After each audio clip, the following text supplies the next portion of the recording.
No es ninguna novedad ni se descubre la pólvora al decir que el verdadero plan de la última dictadura militar era un plan económico y que en todo caso el despliegue represivo que practicó el Estado argentino estaba al servicio de un modelo neoliberal. No es nada original, de hecho, porque ya el 24 de marzo del 77, días antes de ser asesinado, Rodolfo Walsh lo escribió en su carta abierta. Es un lugar común mencionarlo en estas fechas, pero al mismo tiempo es inevitable, porque la lucidez de ese documento tiene pocos pares, no solo en la Argentina, creo que a nivel global.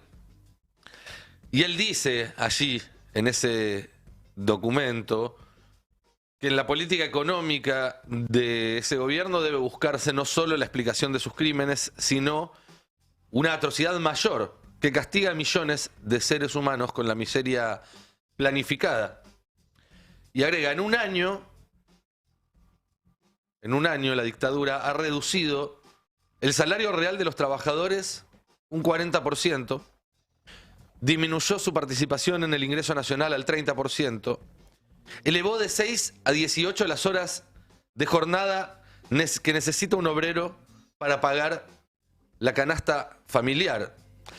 Y más allá de algunos números que se puedan ajustar, no cuesta mucho encontrar un paralelismo entre esos números y lo que está pasando ahora en vivo y en directo en los últimos 100 días y en los que tenemos por delante. Estamos ante un nivel de ajuste similar.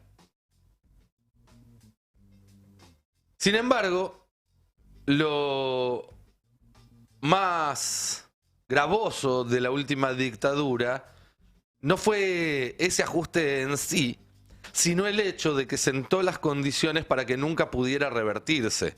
De hecho, en los 40 años de democracia, en ningún momento estuvimos ni siquiera cerca de recuperar la economía que tenía la Argentina hasta marzo del 76. En ese entonces, cuando ya había pasado un año del Rodrigazo, había una inflación que volaba y demás, la pobreza todavía era del 4,4%. Cuando terminó la dictadura del 37,4%, un número mucho más similar al que se normalizó en las 4 décadas que fueron desde el 83 hasta el 2023. El riesgo es que Milei venga a completar esa tarea. Es decir, que así como la dictadura hizo que de 4 de cada 100 argentinos pobres pasen a ser 4 de cada 10 argentinos pobres, Milei lleva ese número a 6 o 7 u 8 de cada 10, pero además siente las condiciones para que nunca podamos desarmar ese nudo.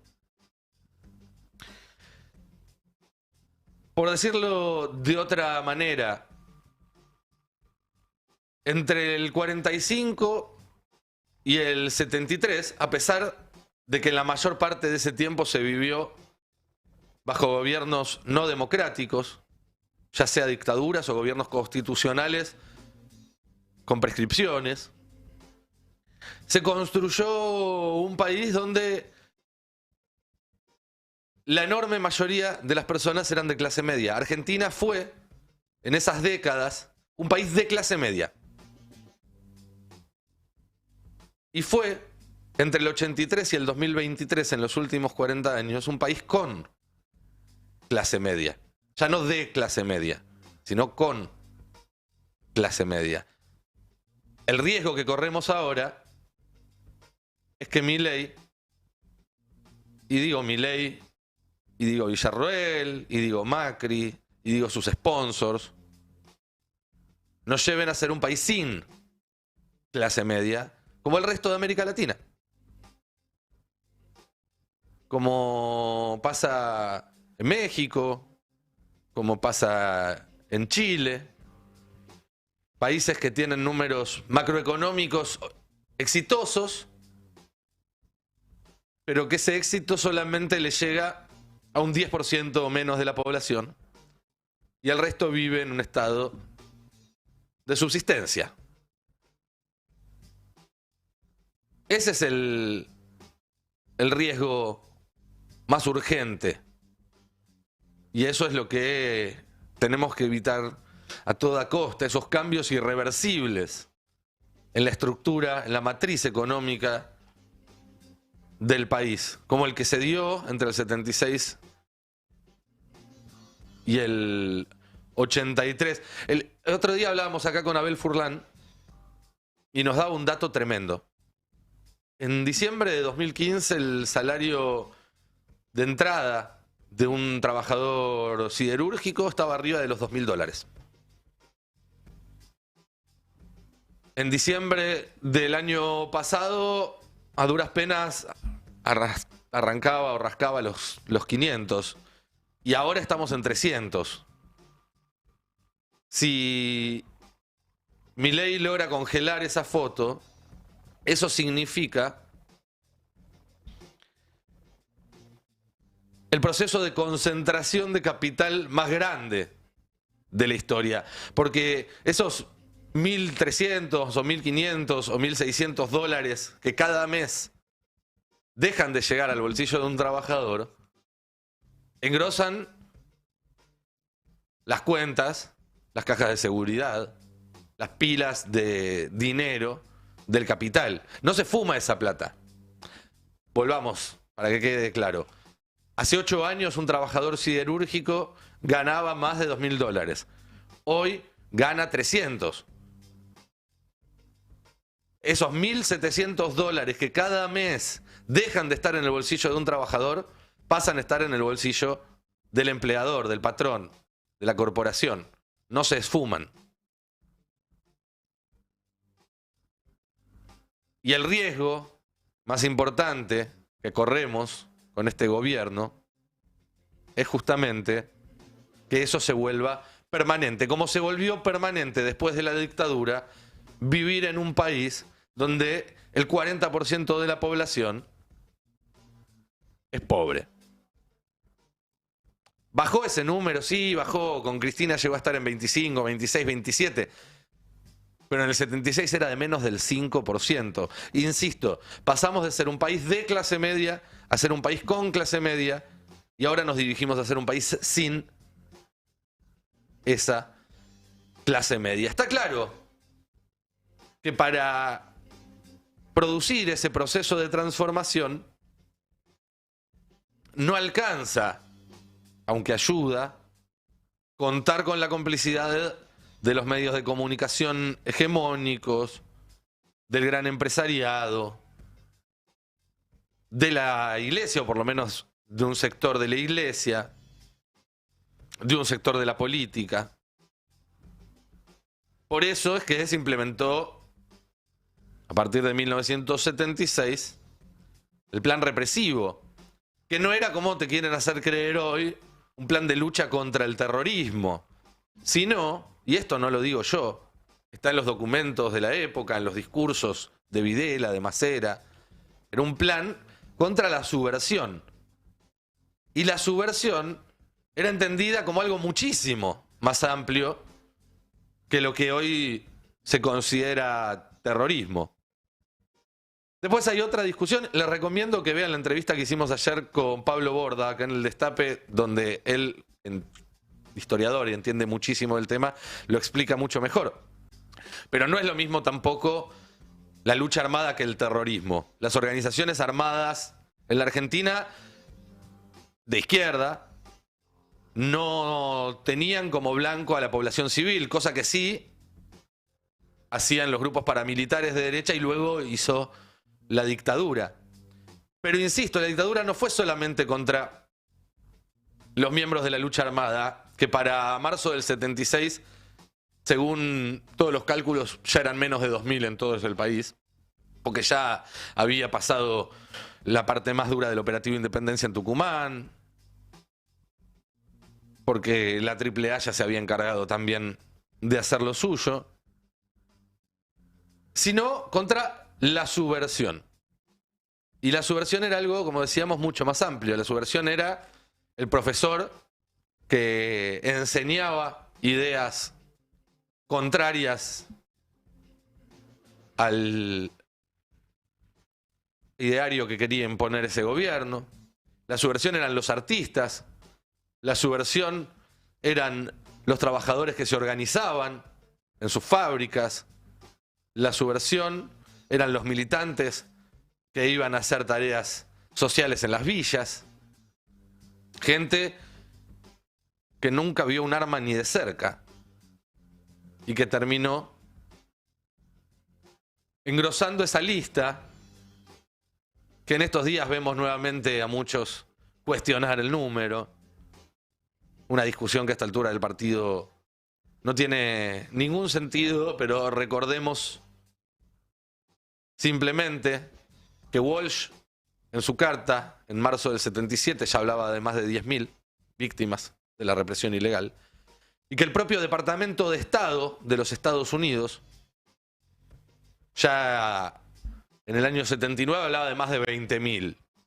Con lo cual, aferrarse al número de la CONADEP, que es una investigación valiosísima pero incompleta, es solamente una excusa, una chicana. No resiste ningún tipo de análisis serio. Pero el punto es que si la dictadura tuvo que aplicar ese plan de exterminio, ese plan represivo sistemático, para transformarnos en el país en el que nos convirtieron, porque en ese sentido hay que decir que tuvieron éxito, también es esperable que con otros mecanismos, otras herramientas, porque las épocas son distintas, porque el mundo es otro, y porque la sociedad argentina aprendió de su experiencia, pero es esperable que estén dispuestos también a aplicar violencia para volver a transformarnos en este gobierno. Y en ese sentido no es casual, para nada casual, que haya elegido esta semana el gobierno, la ministra de Seguridad Patricia Bullrich, el ministro de Defensa y Cosplay Luis Petri, para anunciar su nuevo paquete de leyes de seguridad interior. Digo, un año tiene 52 semanas. Hay 50 que no son ni la semana anterior al 24 de marzo ni la semana posterior al 24 de marzo donde podrían haber hecho esto.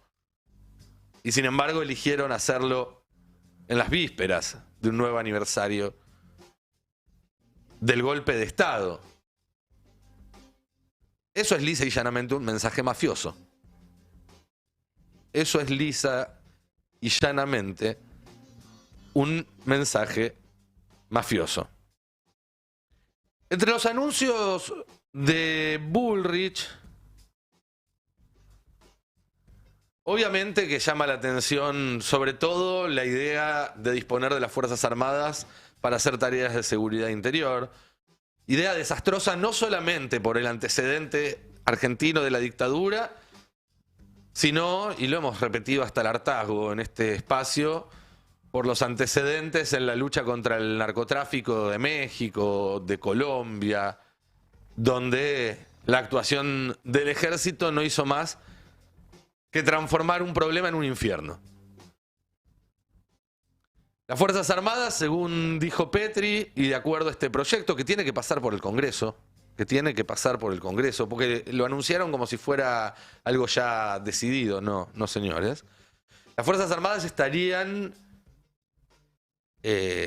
ante una situación de terrorismo autorizadas para hacer patrullaje, control de personas, vehículos e instalaciones, al mismo tiempo que podrán detener en flagrancia a quienes cometan delito. Pero no solo eso, no solamente si estás yendo a laburar van a poder bajarte del bondi unos militares con armas largas para cacharte, porque es eso de lo que hablan, sino que dicen que van a poder detener en flagrancia a quienes cometan delito, al mismo tiempo que también dicen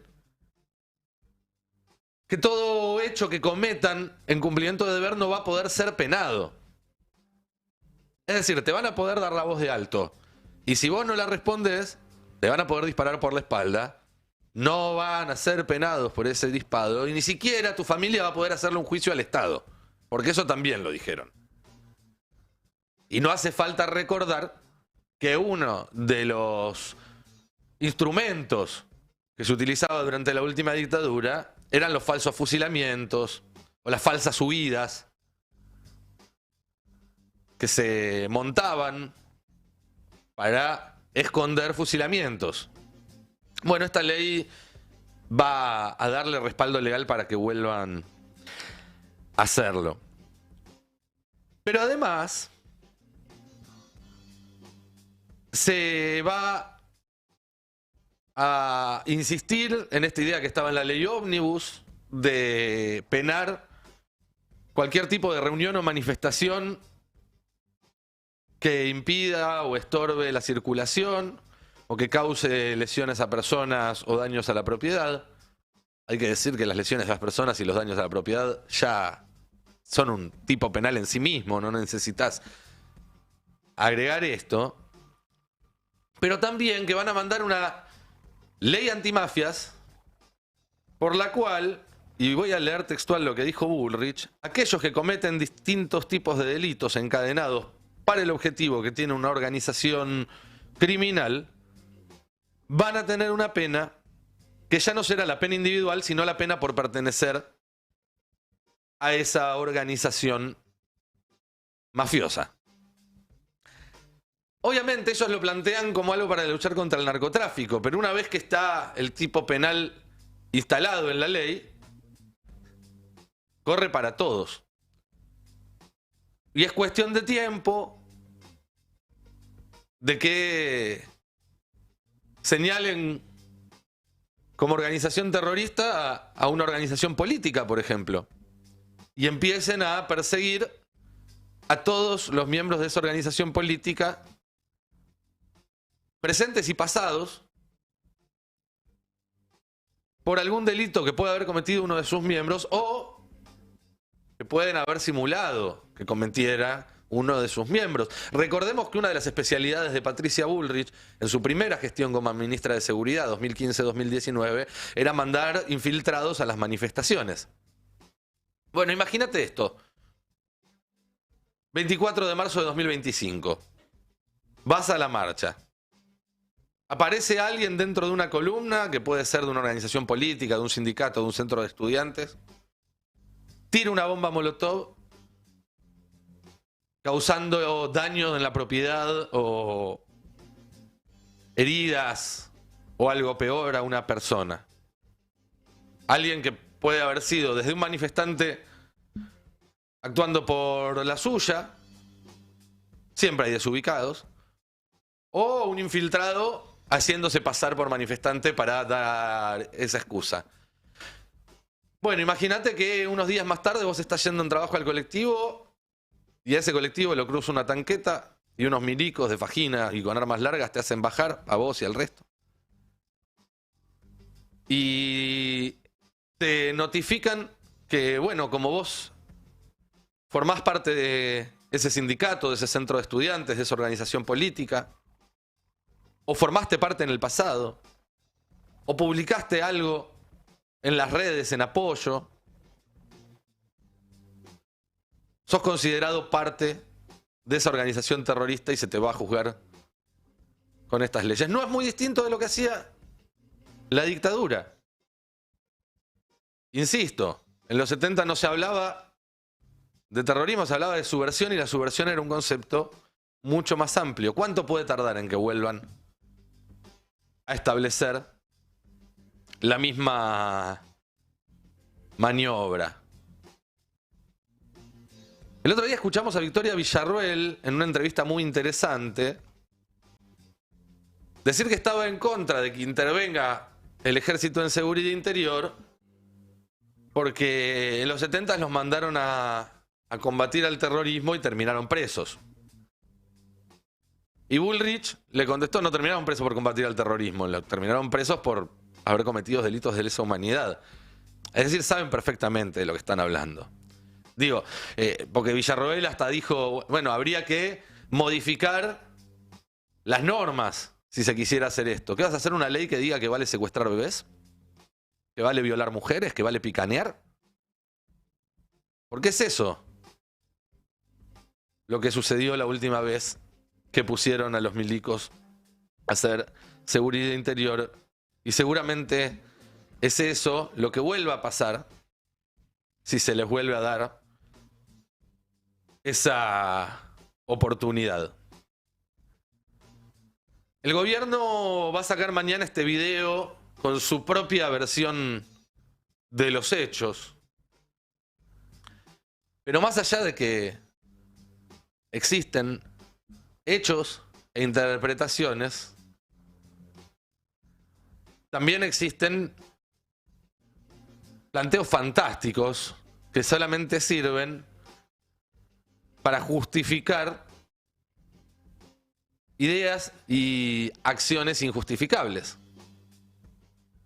Una cosa es discutir, por ejemplo, si determinados actos violentos cometidos en democracia por grupos de lucha armada fueron o no errores políticos, si estuvieron o no bien dados los indultos y amnistías que se dieron en el 73. Y otra cosa es tratar de reescribir la historia contando algo que no fue. Pasa con la dictadura, pasa con la pandemia también, ¿eh? Y pasa con los 90s. Este es un gobierno que viene a refundar todo, eso está claro desde el primer momento, y en eso también lo que quieren hacer es reescribir la historia argentina. Pero después de todo, al final están los hechos, y los hechos son que Argentina, hasta marzo de 1976, incluso después de haber pasado 2 décadas sin democracia, con un bombardeo, con fusilamientos, alternando gobiernos militares con gobiernos civiles bajo tutela militar, que además duraban muy poco porque los que los tutelaban se ponían nerviosos muy rápido y los corrían. Pero incluso así, hasta el marzo del 76, Argentina era un país con menos del 5% de pobres. Argentina era un país de clase media. Argentina era un país muy parecido a Australia, como les gusta babearse algunos tilingos. Argentina era un país con una calidad de vida mucho mejor que España para esa época. Y en el 76, los milicos nos rompieron para siempre. No supimos en ningún momento de los 40 años de democracia reconstruir esa matriz productiva, esa matriz económica, esa matriz social que nos hacía un país tan especial. Ni siquiera durante los 12 años de kirchnerismo estuvimos cerca de eso, en parte porque no se pudo, en parte porque no se quiso, en parte porque se cometieron errores y en parte porque el país y el mundo ya era otro. Y por no haber podido recuperar eso, y no hablo solamente de cuestiones materiales, porque las cuestiones materiales también nos marcan los horizontes de posibilidad. Solo en un país donde la enorme mayoría de las personas tenían todas las necesidades básicas satisfechas, se podían proyectar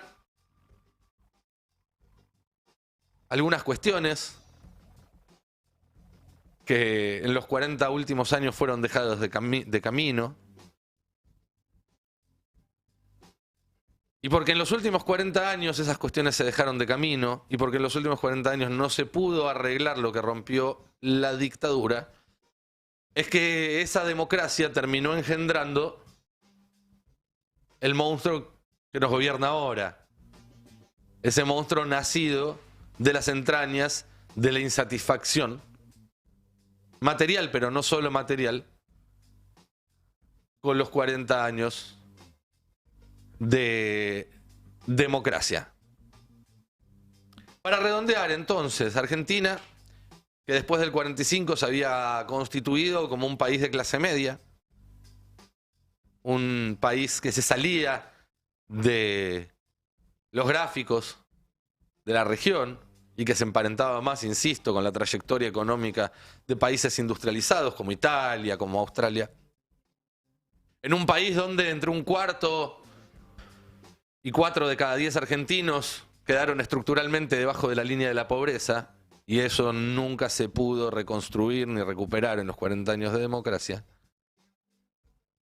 Ahora Milei, en un proceso similar, quiere transformarnos de un país con clase media a un país sin clase media, más parecido a nuestro destino latinoamericano, por así decirlo. Si no entendemos esto, va a ser muy difícil evitar que suceda.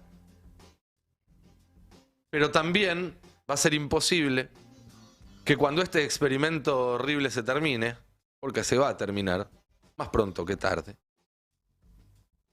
sepamos qué tenemos que hacer. Y lo que tenemos que hacer, aprendiendo la lección de los 40 años, valiosos años de democracia que pasamos, es no conformarnos con gestionar lo que nos deje Milei, sino pensar en transformarlo.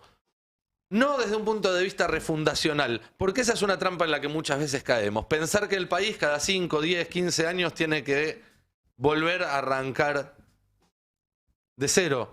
No, eso le hace el juego a los que quieren que nada cambie. No hay que refundar, hay que reconstruir sobre unos cimientos que Argentina conoce muy bien, porque supo ser un país potente, un país solvente, un país sin pobres. Insisto, cuando este experimento horrible se termine, si queremos volver a representar a una mayoría de los argentinos, va a haber que mostrarles un plan para volver a ser un país sin pobres, no un país que gestione sus niveles de pobreza. Eso fue la Argentina, eso supo ser la Argentina, eso es la justicia social. Y a eso es a lo que tenemos que volver a apuntar, porque es eso lo que tratan de destruir cada vez que llegan al poder. Si no nos damos cuenta de eso, nos estamos perdiendo buena parte de la película. Entonces, si ya interiorizamos que la dictadura no fue una dictadura militar, sino una dictadura militar y empresarial y civil con un fin económico, como se sabía desde el primer día, y lo dejó por escrito Walsh en su carta, entonces tenemos que entender que el nunca más es un nunca más a la violencia política, es un nunca más al terrorismo de Estado, pero también tiene que ser un nunca más a vivir en un país que normaliza la pobreza, que normaliza tener 1/4, 1/3 o 4 de cada 10 de sus habitantes sin poder satisfacer sus necesidades básicas. Con esa consigna, mañana tenemos que hacer estallar todas las plazas del país, más que nunca, igual que siempre, pero teniendo en claro qué decimos cuando decimos nunca más.